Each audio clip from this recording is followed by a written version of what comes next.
Hey guys, it's Sarah here with New England Junk Journals, and I am on with a transfer station haul. This kind of it's all from the transfer station, but it's a collective haul. I mean, because it's over the course of some time. Let's put it that way. There was like one time that there was like a bunch of artsy stuff dropped off. Another time where I found some different kinds of books and some fabric and this cute little tin that still needs to be cleaned. But let's get into it. I have a couple of these. This came from the Artsy haul. These self-adhesive embellishments, kind of like appliques in a way, I guess. They just call them embellishments, but they're cute. These would be awesome on a journal cover to decorate it up. So I got those. There were all these little flowers, and these yellow ones are really cute. I'm sure I'll find a way to use these. This, I don't know if it was like for diamond painting or something, and it's missing one here, but I mean, it's still usable.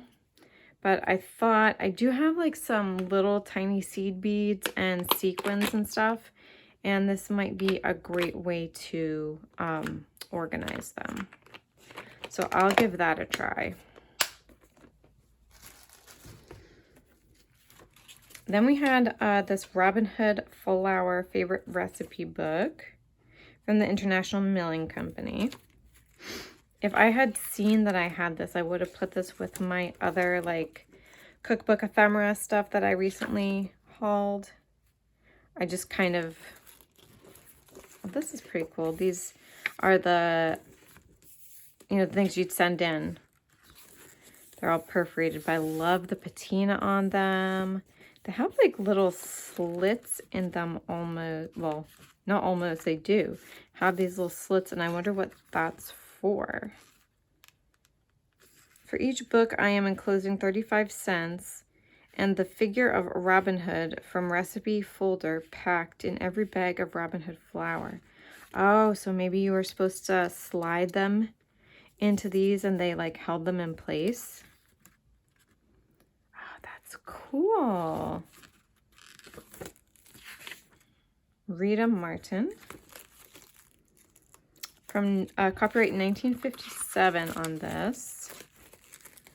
But I love these images. I cannot pass up Cooking Ephemera. It's so cute. I love the colors on the sides too. So, yeah. This was in with that art stuff. And look what it is. Oh, you can't see it on that side. Hopefully you can see it here. It's strawberry shortcake. These are, I believe, rub-on transfers. They could be iron-on transfers. I'm not sure. Hopefully you can... Oh, can you guys see that? I hope so. It's hard because if I flip it over to the other side, it just shows white. But, yeah, those are neat. This was tucked in there with it too, and it's a K & Company Smash book. I don't know that I'm not going to use it as a smash book, but I had this really cool paper that I knew I could use. It's cardstock.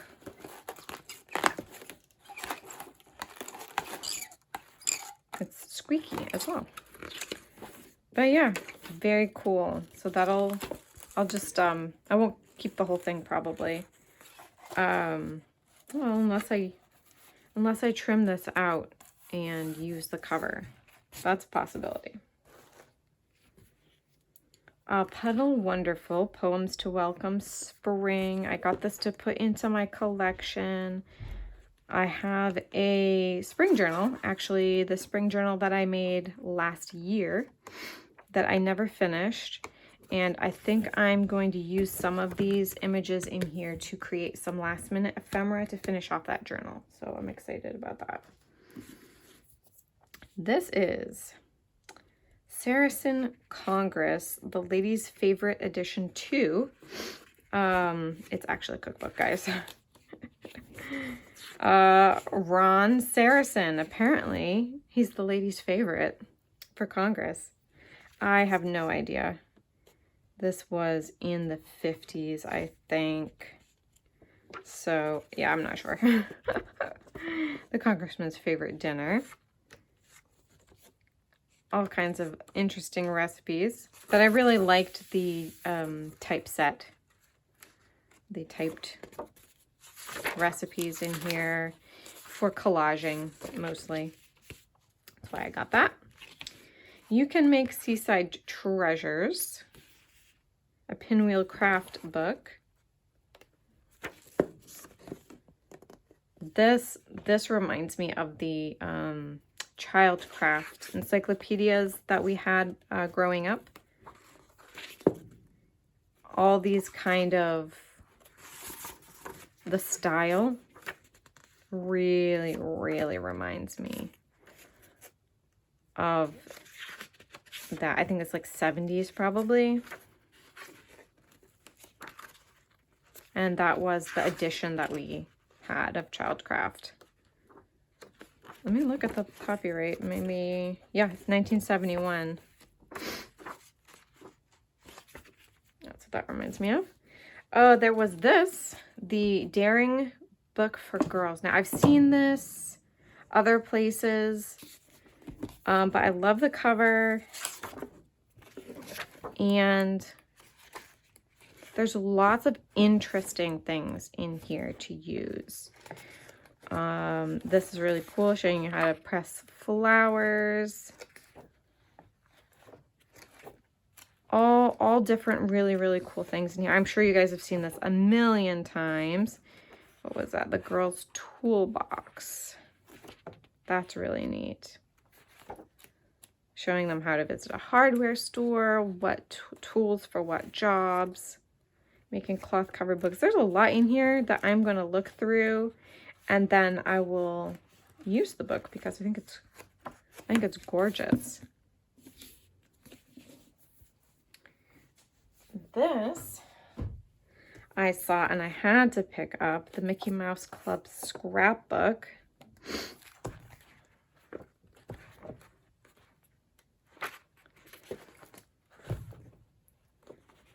There's Annette. Oh yeah, a whole thing on her. Let's see who else. What do we got here? Can you see this? Hopefully you can see this. I'll move it a little bit closer. Got a little cartoon there. I was not really old enough to get into the Mickey Mouse Club stuff. That was kind of before my time. But we've got all kinds of famous people here. And their pictures. All kinds of Mouseketeers. I'm looking for one that I like actually might recognize. I'm like, I know the names, but to know them, I don't really. But this is really cute. Oh yeah, they've even got people in the back here.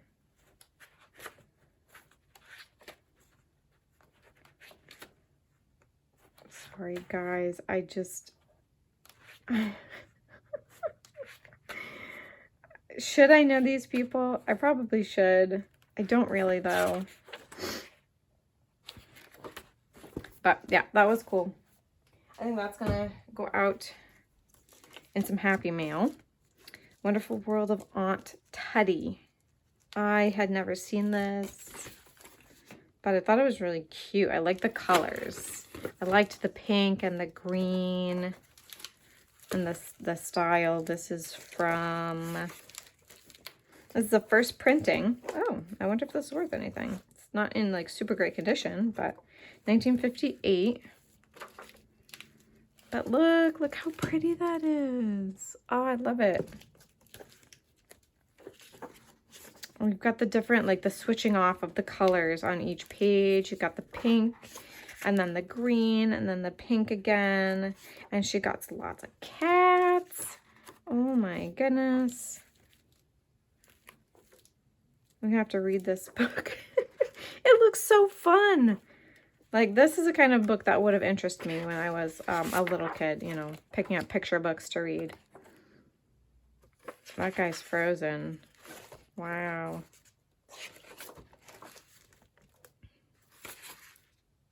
Yeah, that's cute.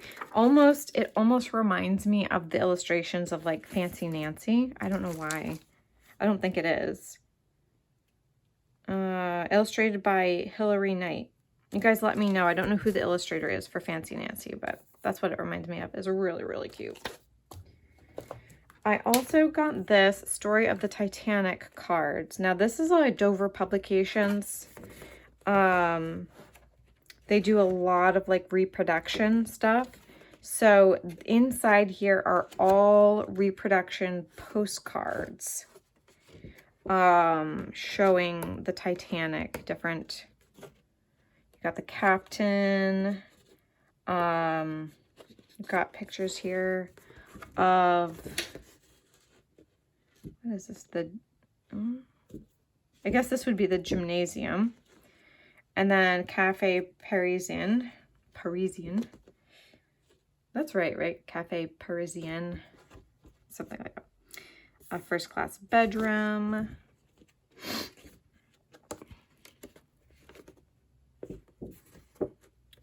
Two young survivors. Mr. and Mrs. Isidore Straus. Yeah, very cool. This is probably going to come to a sale, though. I don't think I'm going to be keeping this, even though it's very fascinating. I think that's going to be coming to a sale. Let's see what else. Let me show you this very cute little tin bucket. Needs to be cleaned inside. And then there were these crocheted pieces.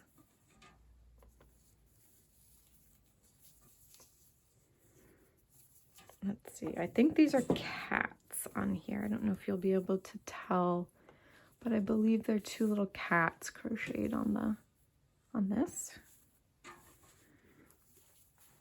There was, and this all needs to be washed, but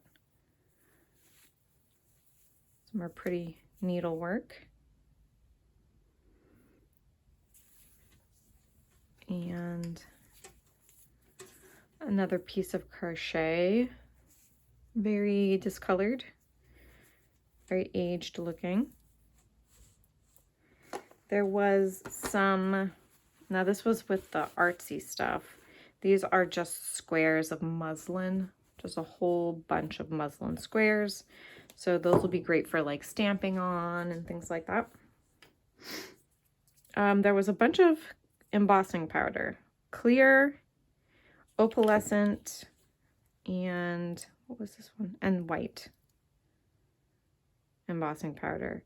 It's from Stampin' Stuff.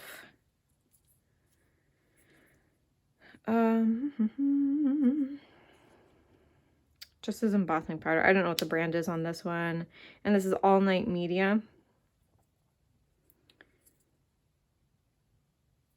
They've done some pretty good stuff, All Night Media. So this, which is huge, guys, and also needs to be laundered, is a giant calendar.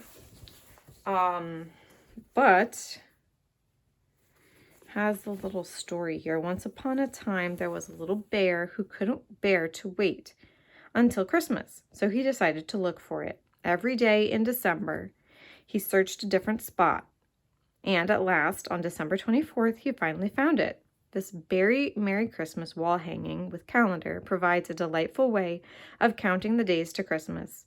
Cut out and stuff the little bear Using the calendar as a guide, move him from spot to spot each day as he searches for Christmas. And I hope you're going to be able to see, move out just a little bit.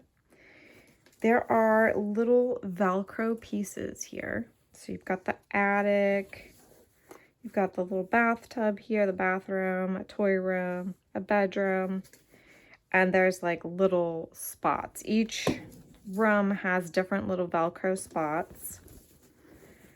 And there is this cute little Velcro bear that moves his way around the house until you get to, I think the 25th is probably down here with the snowman. Or it's over here with this Christmas sleigh. I don't know.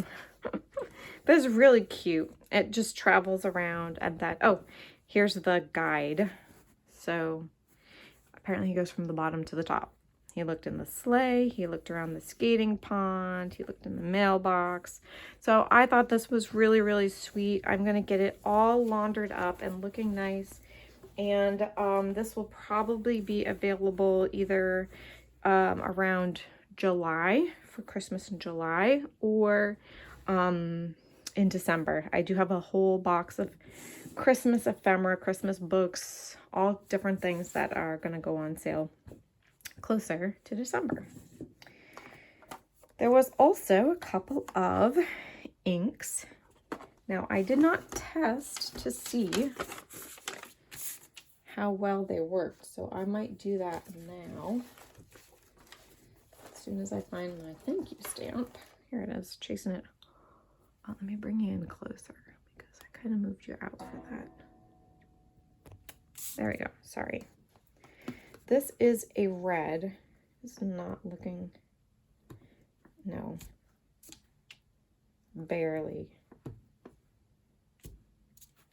Yeah, that barely stamps. So that one's gonna get tossed. But let's see, I have this Kaleidoscope in pastel. This could possibly, yep, if I can remember. So you squish them together, and I'll try to do a couple from each. There we go. That's cute. A nice blue and green. And then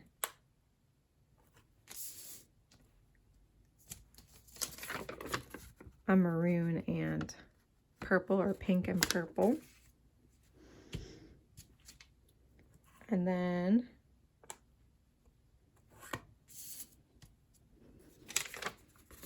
an orange and pink. Okay, those work well.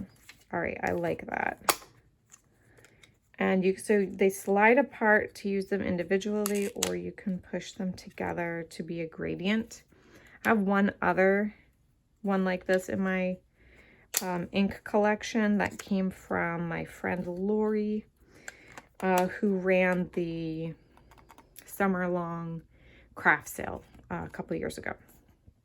So that's really cool. Pastel rainbow dye ink pad. And I think it works really well. I actually really like that a lot. That'll be really fun to work with. Last couple items here. A Coates and Clark book, a Learn How To book. Copyright 1975. So you've got crocheting. And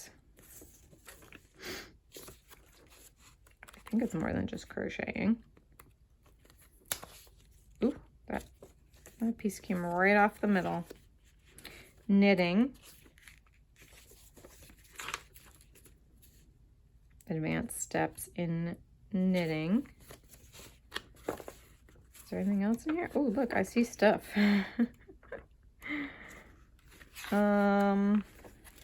Tatting. Shows you how to tat.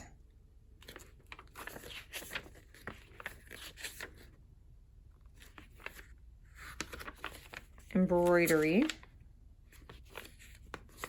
Okay, and what is...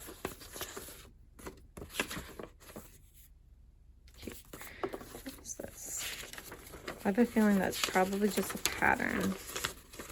Yeah. Yep. Knitting and purling. 16 stitches on each needle. Knit 2, purl 2 for the cuff. Okay, cool. That's neat. So what was in there? This was some stationery with some lighthouses on it.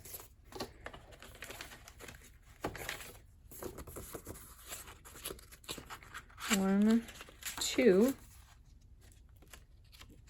Oh, and a boat.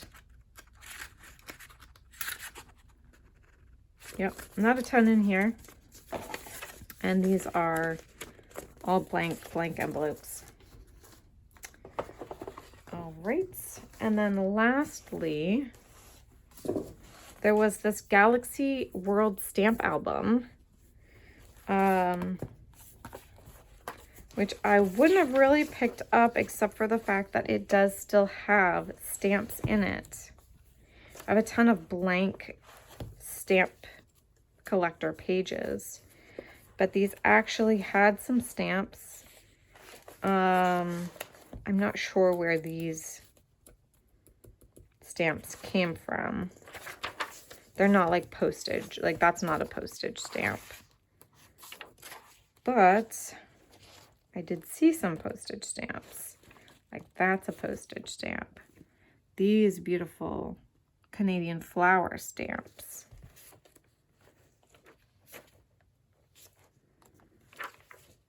All right, so yeah, interesting. So there's some stamps from I don't know, some kind of a book, but then also these. I doubt that these are worth anything. They look like they were probably from, they were probably a kid collecting stamps, but I may look just to be safe. Still lots of blank pages in here too, but look at that. There's some fun stuff there. I love this, the US 5-cent homemaker's stamp. It's beautiful.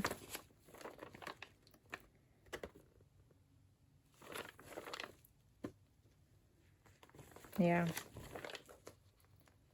I do need a better way to organize my stamps. I have them right now in one of those, you know, those project boxes that are divided into like the little photo trays, the little clear ones.